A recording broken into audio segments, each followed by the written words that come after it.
Cumprimentando a todos que nos assistem aqui na Vale TV, no Unsere Familien, tendo convidados que nos ajudam a contar a história da imigração alemã e as suas histórias de vida, histórias importantes aqui para o nosso estado, para o nosso país. Temos a alegria de ter conosco novamente nosso querido Dom Dadeus Grins, arcebispo emérito de Porto Alegre, escritor, né, que tem professor, tem histórias fantásticas aqui que ele nos narra e que ele compartilha conosco. Hoje ele vem contar um pouco também dentro da sua trajetória, mas também sobre a história da Igreja Católica aqui no Rio Grande do Sul, formação, vem destacar isto para nós. Dom Dadeus.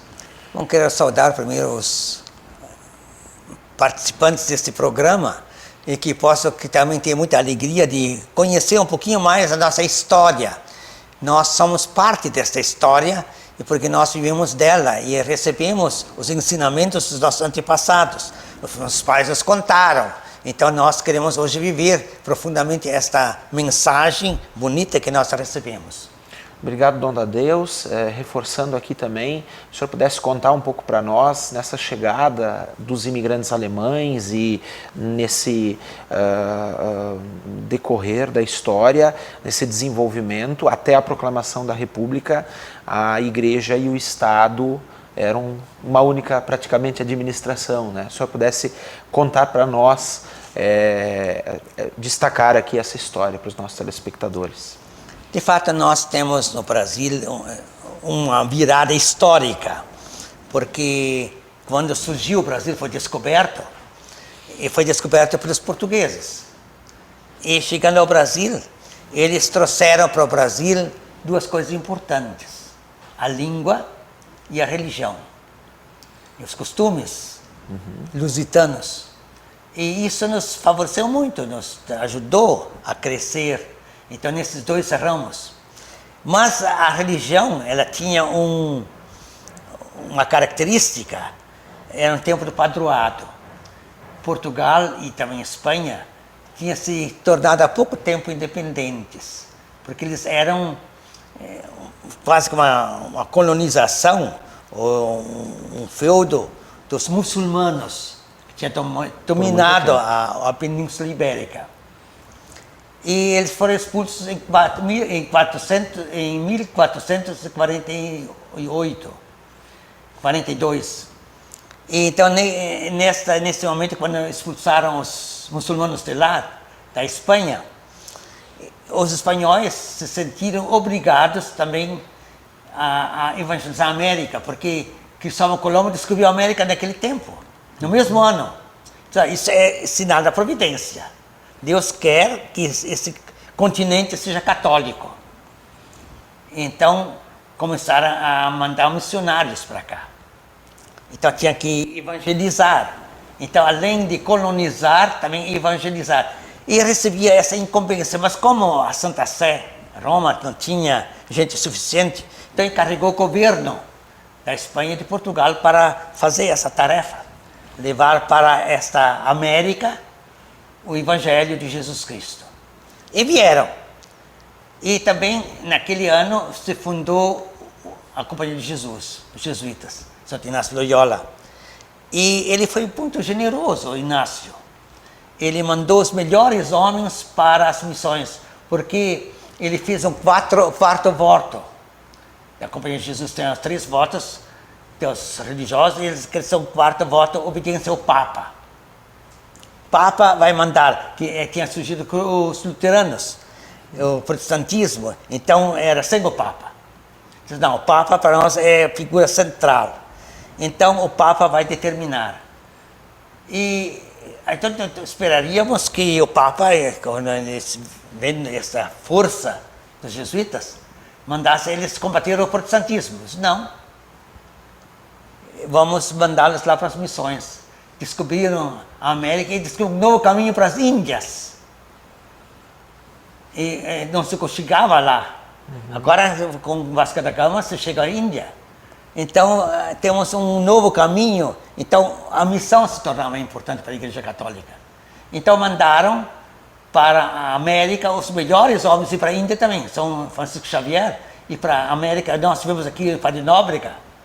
E fizeram um grande trabalho, os jesuítas. E batizaram muita gente. E levaram o Evangelho para esses povos. Então, isso foi o início.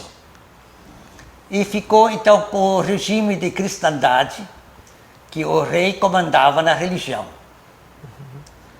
O príncipe, quer dizer, o rei. Então, quando se tornou independente o Brasil, então Pedro I achou que também herdava junto os direitos que Portugal tinha, de determinar o caminho religioso do Brasil. Então, e aí a estrutura também... Toda a estrutura, sim, foi organizada. Ele pagava os padres até. Então, criava uma estrutura europeia da Espanha e Portugal, aqui no Brasil.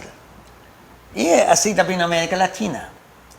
Nos países espanhóis também fizeram a mesma coisa. E então Pedro I herdou e se apossou desta missão. Isso perdurou todo o período do Império. Todo o Império. Então o Império realmente era cristão. Podíamos dizer, todo o Brasil era cristão, católico. Vir para o Brasil era ser católico, porque tinha que ser católico. Mas acontece que os luteranos, quando vieram, foram da Alemanha pedir imigração, eles acharam que devia ter liberdade religiosa. E conseguiram. E, Dom Tadeus, lá na primeira metade do século XIX, como era essa ligação do Rio Grande do Sul com a igreja e com a diocese e com o Rio de Janeiro? Bom, no início, o Rio Grande do Sul, com o Tratado de Tordesilhas, pertencia para a Espanha. Então, não era português. Mas depois fizeram o Tratado de Madrid, então recolocaram a questão e notaram que era muito pouco aquilo lá para os portugueses, só uma nisca do Brasil. Então, nesse meio tempo, os brasileiros tinham avançado para dentro, os missionários também foram, e os bandeirantes, então alargaram as fronteiras. Então, as fronteiras eram amplas. E agora tudo estava sendo evangelizado. Então, temos muitos índios. E, de fato, nós podemos dizer que o Brasil talvez seja o país mais bem equilibrado etnicamente. Tem 1/3 de índios, 1/3 de portugueses, europeus e 1/3 de africanos. Isso forma o Brasil. Então, tem diversas raças, diversos povos. Uma grande diversidade étnica. E isso, então, o governo achou que todos deviam ser cristianizados, deviam ser catolizados. E receberam, então, a formação da Igreja Católica. Então, por isso, o Brasil, até o tempo da República, era 100% católico. Sim, até ali 1889, 1890. Então aí, quando depois se criou a liberdade religiosa para todos os brasileiros, então, claro que mudou esse clima e começaram a crescer os não católicos, muito mais. Mas, nesse meio tempo, quando eram todos católicos, então o governo interferia muito. Só que isto, houve um momento, quer dizer, começou muito bem, o governo ajudou muito, mas houve um momento que atravancou também o progresso da igreja, porque tem outros pensamentos que não permitiam fundar novas dioceses, nem fazer novos seminários, então nós estávamos um pouco estrangulados. Então, por isso, com a proclamação da República, se afastou a Igreja e o Estado. Mas ajudou nesse desenvolvimento como o senhor diz, assim, A igreja se seminários e manteve tudo neutra mais. até no momento da República. Apesar de muitos padres eram pela República, como eram pela independência. Então, houve um momento em que disseram, vamos fazer um Brasil diferente. E também com isso se voltou muito mais para Roma, porque a Igreja Católica estava muito atrelada ao governo do país. Então, era brasileiro. E a gente sabe como, tanto no Brasil, mas na Europa também, cada país começou a querer a sua certa independência religiosa. Então havia dificuldades, né, no diálogo com Roma. E o Brasil começou a entrar nesta rota e começou a entrar mais diretamente, dialogar com Roma. Então os bispos são nomeados por Roma, não mais através do governo brasileiro. Então não tem mais essa dependência do governo. Se o senhor puder contar para nós também sobre, de fato, a formação aqui, né, no Rio Grande do Sul, o primeiro bispo, essa presença aqui, depois mais forte da igreja. Sim, nós temos a primeira diocese foi Porto Alegre, que era a diocese do Rio Grande do Sul. E só em 1910 foi desmembrada com mais duas outras dioceses, três, Rio Grande, Santa Maria e Uruguaiana, Pelotas, Santa Maria e Uruguaiana. Ficaram três, e Porto Alegre, 4 dioceses ao todo. E ficou uma província eclesiástica que teve ainda Santa Catarina junto.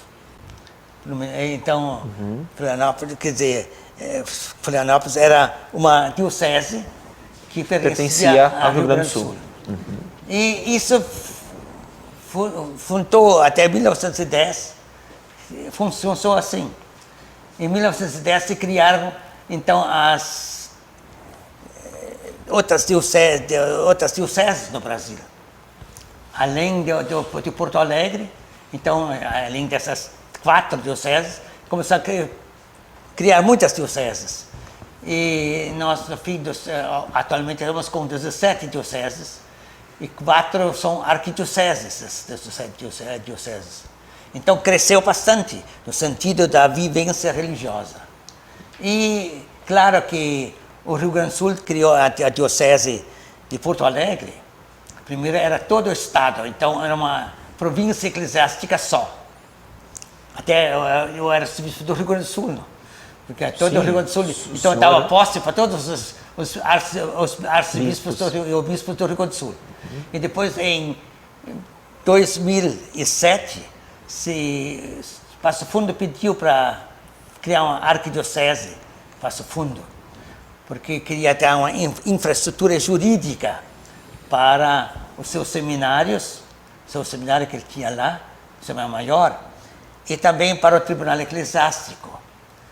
E então se criaram que eram interdiocesanos, Porto Alegre, Pelotas, Santa Maria e Passo Fundo. Então, tornaram-se arquidioceses. Se o senhor também puder destacar para nós da importância dos padres jesuítas aqui nessa região de colonização alemã, como também de outras ordens e congregações que vieram e que auxiliaram, né, Dom da Deus, na educação, na saúde, nas vocações, na religiosidade aqui do nosso povo. Aliás, o Rio Grande do Sul é muito favorecido em questão de ordens religiosas. Primeiro, os jesuítas, eles já fazem parte da história do Brasil. Isso, desde o início. E vieram para cá com muita ênfase e para colonizar os nossos colônios, principalmente alemães. E os italianos vieram os capuchinhos para colonizar evangelizar os italianos. E então nós temos, principalmente os jesuítas, eles tinham muitas paróquias aqui. Assumiram, fizeram um bom trabalho, grande trabalho no nosso interior. E recebi até Dom Vicente um dia falou, quando eles começaram a entregar as paróquias, as dioceses, porque a diocese tinha mais clero, e então eles dizer, eu só quero ver onde eles vão pegar depois os padres deles, de onde é que vão surgir os seminaristas, jesuítas, porque achavam que nos colégios deles ia dar padre, não deu padre. E ficaram quase sem padres jesuítas. Mas então os capuchinhos, os jesuítas, eles fizeram um grande trabalho de evangelização do Brasil e do Rio Grande do Sul. Mas depois os seminários assumiram o seminário maior era São Leopoldo, eram os jesuítas. Como o Nordeste tinha os lazaristas, era São Vicente Paulo, formou os padres para a formação do clero do Nordeste. Então assim nós temos toda a formação religiosa nas mãos dos religiosos. Essa formação era importante porque as pessoas estudavam aqui, não precisavam ir longe. Sim, tinha seminários aqui, porque no início muitos estudavam ainda, por exemplo, em Roma, no Pio Brasileiro, para ter também gente para os nossos seminários, mas também para as dioceses, os bispos, por exemplo, que se pedia que o bispo fosse um doutor em alguma matéria de teologia. E também dom de Deus, porque os jesuítas, os primeiros jesuítas que vieram, eles eram alemães, eles falavam alemão, eles através da língua interagiam e se aproximavam dessas famílias. Sim, eles aliás tinham outra vantagem também social. Além de religioso, eles levaram a religião. O padre Amstadt, por exemplo, ele fundou a cooperativa. Isto, então, para ajudar os colonos a melhorar a sua vida agrícola. E assim os capuchinhos também tiveram uma orientação muito decidida para os italianos, para a vida deles, a vida social, a vida econômica. E assim todo o Rio Grande do Sul teve um incentivo muito grande para a religiosa, da parte religiosa e parte social também, desses padres que vieram para cá. Sem dúvida, essa orientação foi muito importante. Foi. Desses padres. É que eles até era costume os padres tivessem alguma especialização em alguma profissão liberal. Então os jesuítas que eram formados em várias coisas e vinham para cá para trabalhar nisso, alguns para agricultura, outras para cooperativa, outros assim, em diversos setores. E esta participação deles, essa presença deles, ajudou também nas vocações. Sem dúvida, que os jesuítas tinham muitas vocações também. E até achavam que eram autossuficientes, porque eles podiam se manter e ia ter muitas vocações dos colégios deles. E começaram a fundar colégios. Eles primaram pela educação.